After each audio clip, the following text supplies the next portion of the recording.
Hey, everybody, welcome back to another episode of The Traveling Therapist.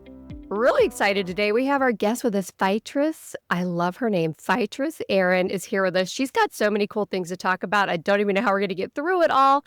Fightress, welcome to the episode. I'm so excited to have you here. Let's just start with the question I ask everybody. And how did you go from being just a traditional therapist to a traveling therapist? Well, it started with an expat quiz my husband and I sat and took because we were like, we want to travel more. We think we want to start world schooling and traveling with the kids. So where do you want to go first? And we took an expat quiz that asked about climate, all different types of things. And Portugal was number one on our quiz results. Nice. And so we said, well, let's go to Portugal. And so we did. How long after taking the quiz did you actually go to Portugal? Was it just like, hey, let's go like tomorrow? Or was it like a little bit of planning behind it? It was like within a month, maybe, where we booked the tickets. I love the spontaneity.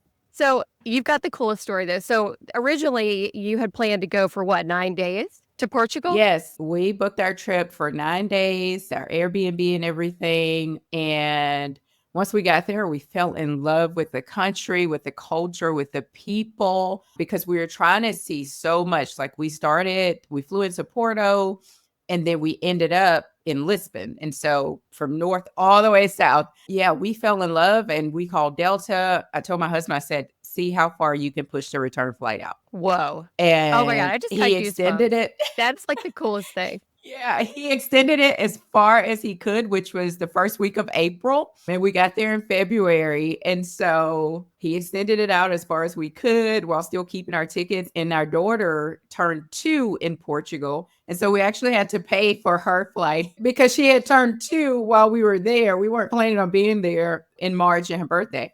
And so we booked it out and we were just like, all right, cool. And it really forced us to it gave us confidence in knowing one, we can travel with kids and travel well. And also two, knowing that we have everything we need. Like that's one of my core values and beliefs is I have everything I need. I am everything I need. And here we are we packed for 9 days with 5 people. That extended to 9 weeks. And so it was like, did we pack enough? And it was like, well, yes, we have everything we need. It's important for us, like our kids learned, only carry the most important, valuable things to you. Like don't just carry stuff to have stuff. And we were just traveling up and down Portugal from the beaches to the mountains. It was amazing. Just like Airbnb to Airbnb or just like whatever popped up, hotels, Airbnb. Oh, wow. Airbnbs. We did a couple of home exchanges. We spent my daughter's 2nd birthday outside of Óbidos in Viseu. I hope I'm pronouncing that right, but we stayed right on the beach. It was absolutely amazing. Oh my gosh. Okay, so how old are your kids? You have a 2-year-old and you've got 2 other kids too, right? 3 total? Yeah. So 2-year-old daughter, a soon to be 5-year-old daughter. She'll be 5 this month, actually. And then a 10-year-old son. He turned 10 in August. And that kickstarted our trip to Canada because we were like, well, he's turning 10. And I asked him, I said, hey, bud, where do you want to go? He's like, I've always wanted to see Niagara Falls. Okay, cool. Let's go. I love it. Oh my gosh.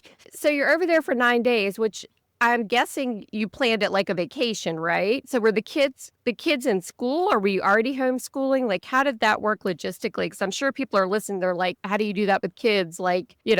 Yeah. So we have always only homeschooled. We school year round. They don't know summer breaks and spring breaks exist. Don't tell them.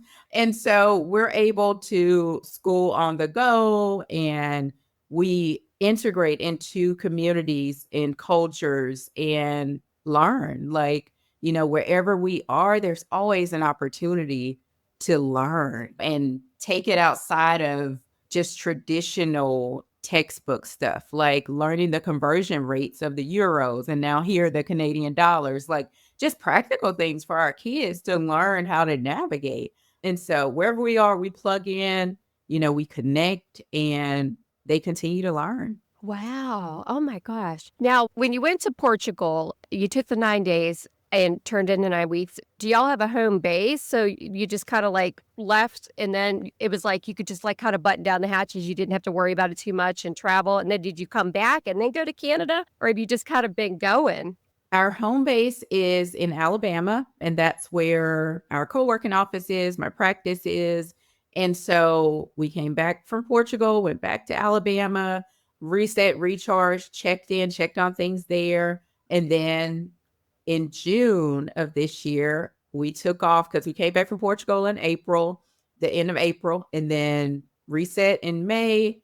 June, we took off road tripping across the states to Canada to make it to Canada by August. And you've been up in Canada since then, right? You're still up Yeah, since there. And August. Yep. So we've been here 2 months now. wow. And you plan to be there for, did you tell me 6 months? For 6 months. So 180 days, we can be here on a visitor visa. And so, of course, we're always going to max out, our visitor time here. Why not? We're here. And we've just been driving across from the Niagara Falls region, Toronto, Winnipeg, Sudbury. Like we have traveled all the way across. And we're going to spend the holidays in Calgary. We're in Radium Hot Spring, British Columbia now.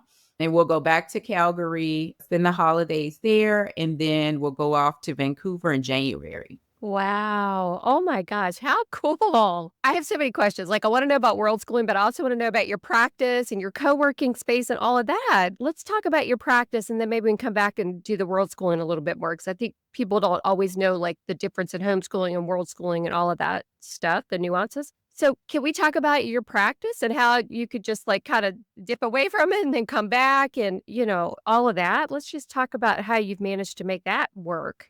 Yes, of course. So I was in single private practice up until January of this year. I expanded into group practice.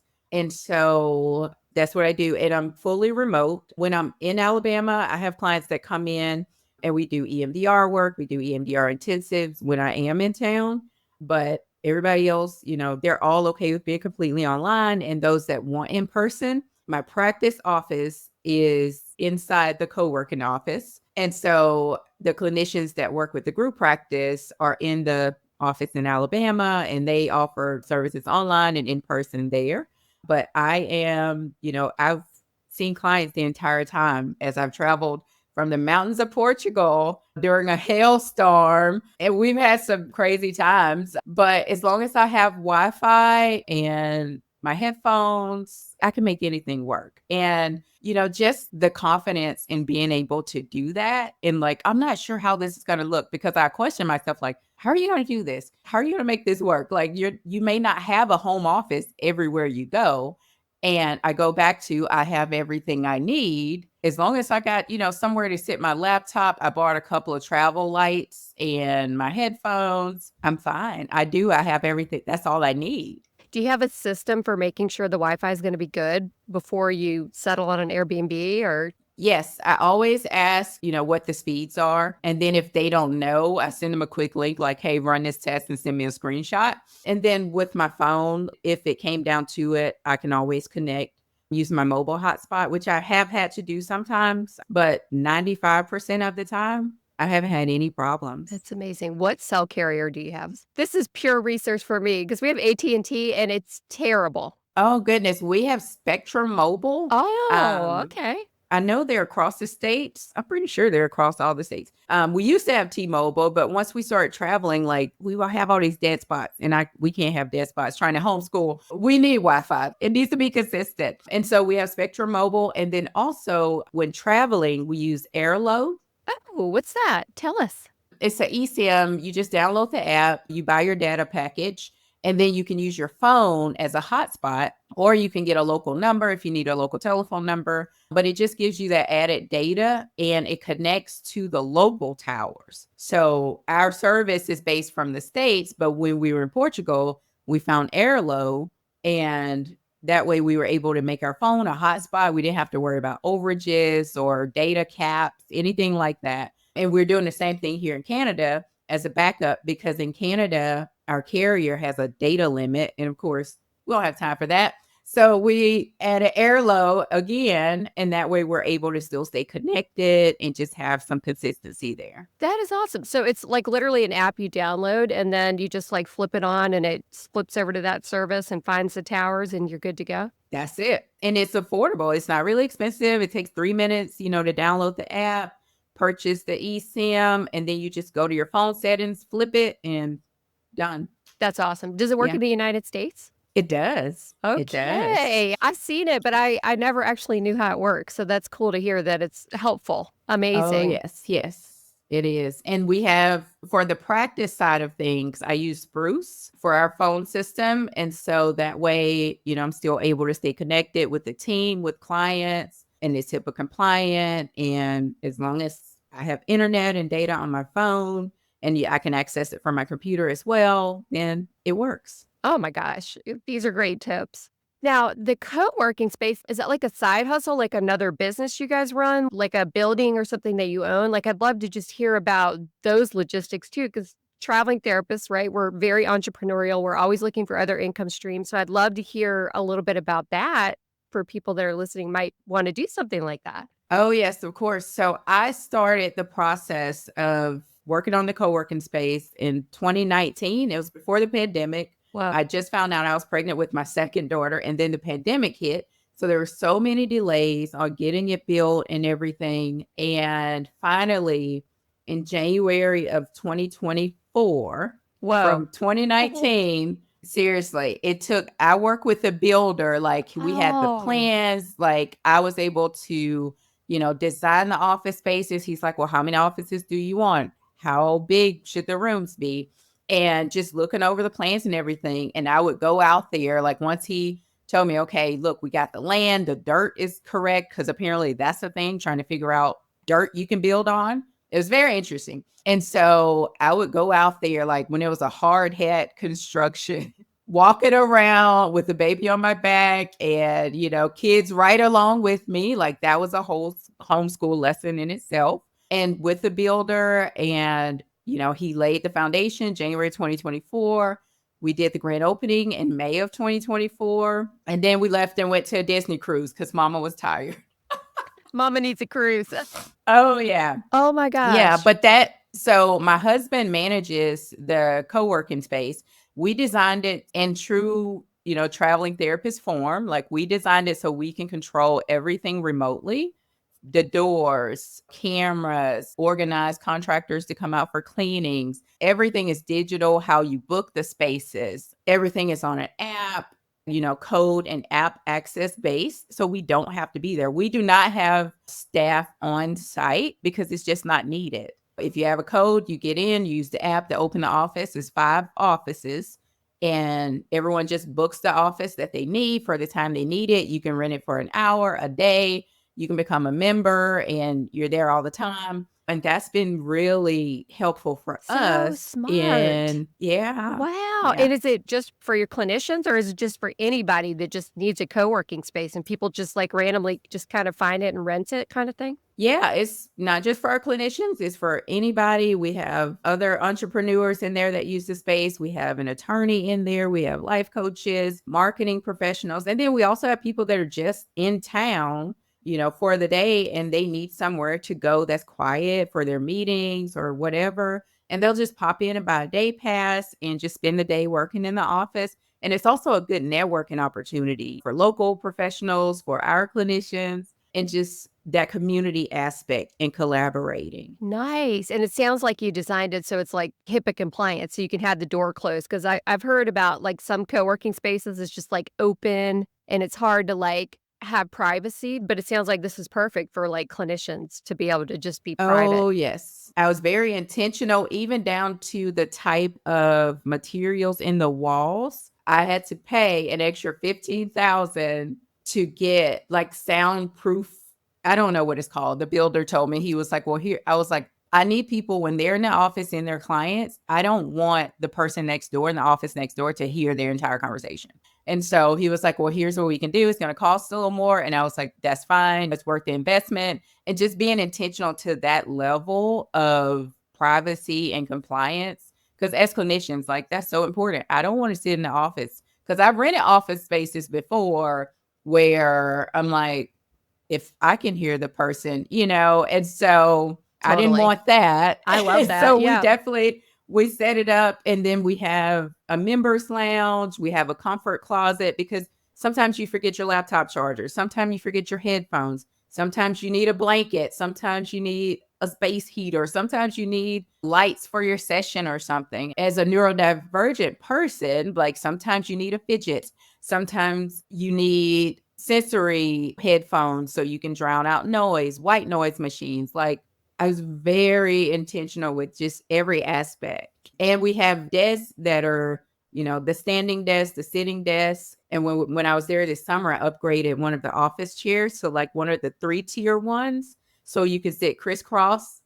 You can sit crisscross. You can turn it to where, the back of the chair is in the front of you if you want to sit that way. Like it's just very accommodating for how we work, like how everyone works. Because when you are a therapist, you're sitting sometimes for hours, and that's not healthy, for us and for our bodies. And so the standing desk, I have little foot props and little wedge board things, walking pads, things like that really integrate your physical health as you do your work, because you should have to sacrifice your health for your job to work. That Yeah. is so cool. So what, like, if somebody wanted to rent one of those offices for an hour, like what type of price point are we looking at? I'm just so curious about the model and how you set this up. Yeah, so it's set up, you get more bang for your buck at $97 per day, Oh, nice. or it's roughly like $22 an hour if you just want it for an hour.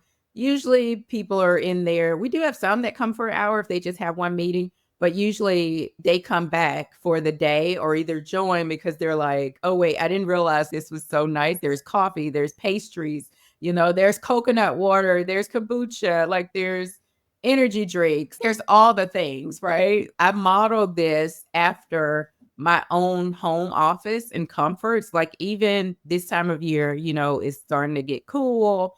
And so just having the plug-in devices where you can put your coffee on Oh, your desk. nice. Oh my gosh, So it I want to stays go warm, work there. right? It's really, Oh my it's gosh. really, I love when I'm in the space working and seeing my clients and connecting and just knowing that the other clinicians that are there, they're comfortable, their clients are comfortable. Like that's so important to me. Oh, that is so cool. So you're gonna like franchise this model now? I guess I should. I need to, huh? Yeah, I'm listening to him like, man, we need one of these in every city. I know there are places in cities. I see them, but I've never actually gone into. Well, I did go into one because I went for a massage, and she had like a massage table set up in one. And it was kind of like this. It was like super fancy. I was like, this is so cool. Yeah. But how Yeah. And so awesome? as a part of our homeschooling journey, as we were traveling across the states to get to Canada this summer, we stopped in Raleigh, North Carolina. That's where the founder of the app that we use, it's called CoWorks. So the co-working app that our members use, the founder is in Raleigh in a co-working space there. So that was a field trip Nice. for the kids. I like that. And so they got to meet, my 10-year-old got to meet the founder and creator of the app, and some of the developers, and talk with them about tech and STEM and just see it in a practical way. Like, this is what people use when they're at your office, mommy. Yes, it is. And this is how it works. Like, talk to him about how it works. Because I used to work in software development prior to having kids on the Air Force Base. And so I'm always looking forward to an opportunity to learn about some tech, and because I don't get to do it as much now. And so that was just a really cool way to integrate learning. When people say world schooling and homeschooling, like, this is how you do it. This is it. To me, it makes so much more sense for kids to learn this way than like some stupid textbook curriculum that somebody Right. decided they needed to learn about. It's like ridiculous. Exactly. I mean, it's so much more And now my practical. son, Yeah. it is. And now he's starting to get into coding and robotics. Like, it's opened up this entire door for him that I didn't have to force him in, right? Like, it's completely his interest guiding what he's learning about. Oh my gosh. How Yeah. cool is that? That's a good segue back into kind of the world schooling thing a little bit. What is the difference in like homeschooling and world schooling? Or is there a difference? I feel like people have told me before that like world schooling is more like what you're talking about, like experiences and turning it into a curriculum, but I don't know exactly. World schooling is homeschooling while traveling. That's it. Because you're traveling the world, you're learning, you're homeschooling on the go.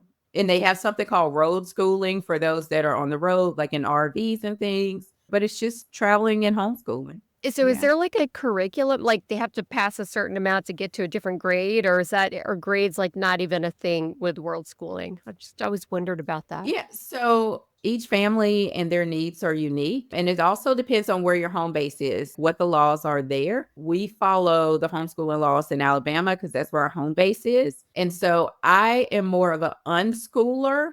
I don't use standard typical curriculum and structure in that way because I have special learners and I am also a neurodivergent homeschooling mom. And so I need all the accommodations myself. And sometimes the rigid curriculum and following all these things, like it can feel very restrictive and just prevent growth for me, growth for the children, and cause frustration for them. And so I'm more of an unschooler where their interest leads what we're learning about. Like my son with visiting the CoWorks app founder and office. And now that's a natural segue into tech for him and robotics. Like these are things he had mentioned before. Like, of course, I want him to learn them. They're always in the back of my mind. But now he is guiding and has autonomy over what he is learning, how he is learning. And he's also, so he learned how to read when he was 7.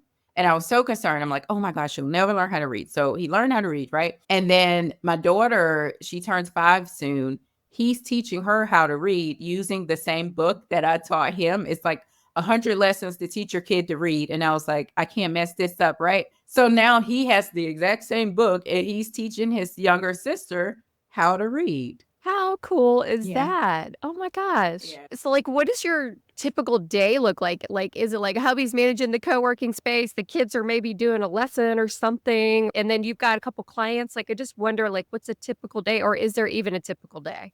Our days are pretty atypical because we're a very flexible bunch. We have to be. We're not early risers, like early morning people. Like we have to ease into our days. And that for me, like integrating, nervous system regulation, emotional regulation, and just honoring your needs in every way, even as how you approach your day. And so we don't get up doing anything. Like we get up and we are being, as we enter into our day, we're being present, we're being grounded, we're nourishing our bodies, we're moving our bodies. And then a natural progression for us is, around 10 or 11, it'll be time we've eaten breakfast. We'll do a lesson, we'll do some reading, we'll go outside, get some sunlight, walk around a little bit. And then go somewhere, maybe to a park, have a picnic for lunch, go on a hike or something. More lessons. Like we always carry a book with us. That's kind of become our thing. Like everybody always has a book. And so we can stop and read a book anywhere. And so we'll do that. And then before dinner, that's usually okay, let's do your math, like things we have to sit and focus on. Like that's when I'll catch up on my notes and me doing things. And I only see clients Thursday nights, Friday mornings, and Friday evening and nights because I have to have a break in between so I can go be mom and stretch. And then I see clients on Saturdays, same kind of half day at night because I'm more of a night person. And so that works for me. It allows me to wake up before the kids on those days, have my sessions. By the time they're having lunch, I'm wrapping up and I have a few hours where I can connect, go sit and talk with my husband, look over whatever they've done, do an art project or something with them, and just spend that family time. And then in the evenings, hubby's taking over dinner and I'm seeing clients on those days. And by the time I wrap up at night, he's already done bath. And so then I get to read to the kids at night to do bedtime routine because they know when mommy's finishing up, she's going to come tuck us in and read our book and do our nighttime routine. And so I do that. And then once the kids are off to bed, then hubby and I would check emails, kind of check in for the day, like the business aspect of things. Was there something that came up at the co-working space that we needed to talk about today? Or he'll just kind of catch me up. I'll catch him up, talk about the plan for the next day. And that's how we roll, like very flexible. Oh my god. Y'all sound like so much fun. We are. We're a pretty fun bunch. And it takes just honoring what you need and also honoring your capacity at any given time, because traveling, homeschooling, working, a marriage with 3 children, 3 young children, it's a lot, I mean, I'm not gonna lie, like, some days are more challenging than others, but we all learn to honor our capacity and to communicate where our frustrations are. Like, my 5-year-old can tell you, "I'm overwhelmed, I'm gonna go in the sensory swing, or I'm gonna go get the sensory swap stock, or I'm gonna go to the sensory tent to calm myself down," or she'll be like, "Mommy, it's been too loud today." And so then we'll sit on the floor and we'll snuggle and I give her hugs just to calm her little system down. Or my son will say, he'll go sit under the table sometimes. Like, if we're in a space where we don't have like a pop-up tent or anything, especially traveling, he'll go sit under the table and he'll say, "Mommy, I'm going to go read under the table for a little bit," just to get himself regulated. Because we do have a 2-year-old. 2-year-olds are very loud and rambunctious little creatures. And so our family, my husband, he gets up every day, 5 a.m., hits the gym, like, that's his thing. I'm snoring. I'm more of I'll get up and stretch and do a yoga routine after lunch. I'm not hardcore into the gym, but like, he prioritizes his mental and physical health as well, because we all have to be well, and we don't have to sacrifice our mental and physical wellness for the sake of homeschooling, traveling, working. It's like, you can integrate it all together. You don't have to miss out on any aspect of your health and wellness. That is Yeah. amazing. It sounds like y'all literally travel with a sensory swing and a sensory tent for the kids. We do. That is We do. so We cool. travel we have a pop-up sensory tent, and it's called a sensory sock. My son calls it the squirrel suit because he was in occupational therapy at some point, and that's what the OT therapist would call it. But he packs his squirrel suit in his bag, and we, like, our need for accommodations don't stop just because we're traveling. It just helps everything, and it also helps even when we're not at home, we're always at home. Yes. Oh, yeah. We have a couple things. Like, I always have my blanket and my pillows with me wherever we go. I pop them on the bed. It feels like my bed. Oh my gosh. I just love hearing everything you're doing. Is so cool. And I know eventually you're going to be offering like some coaching and that sort of stuff too. So I hope you'll come back and talk more about that too. Yes, of course, because just along the way, like, as we plug in and integrate with local homeschooling families and meeting up with other homeschool therapists and just other traveling therapists, like, I met up with groups of therapists in Coimbra in Portugal that I still keep in contact with.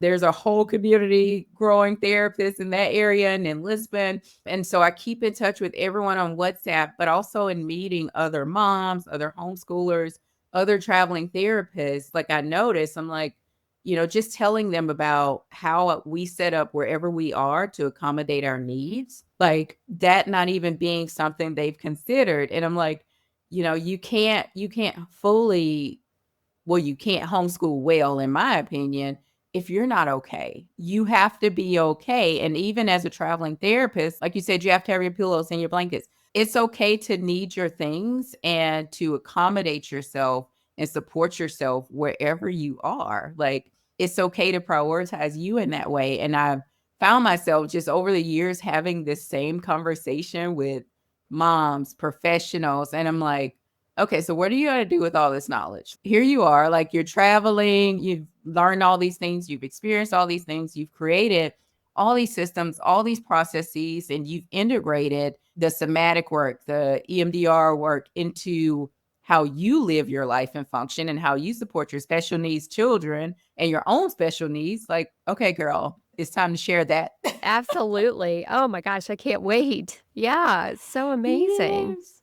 Thank you so Yeah. much for taking the time today. It's so interesting. I just love everything you're doing. I really do. We do too. We're a pretty fun bunch. Like, it's definitely not typical in our circles. Like, all our families think we're completely Yeah. lost it. Say And maybe we have. Like, maybe we've lost restriction and maybe we've just found freedom in a different way. exactly. Mm-mm. And we're having a blast doing it. The kids are growing, they're thriving. Our marriage is thriving, like, business is going well. Why not? Amazing. Why not? Oh my gosh. Amazing. Well, I hope you enjoy the rest of Canada, and I can't wait to have you back sometime when you've expanded even further. Yeah, And thank you so much for taking the time today. of course. Thank you so much, Kim. It's been a pleasure.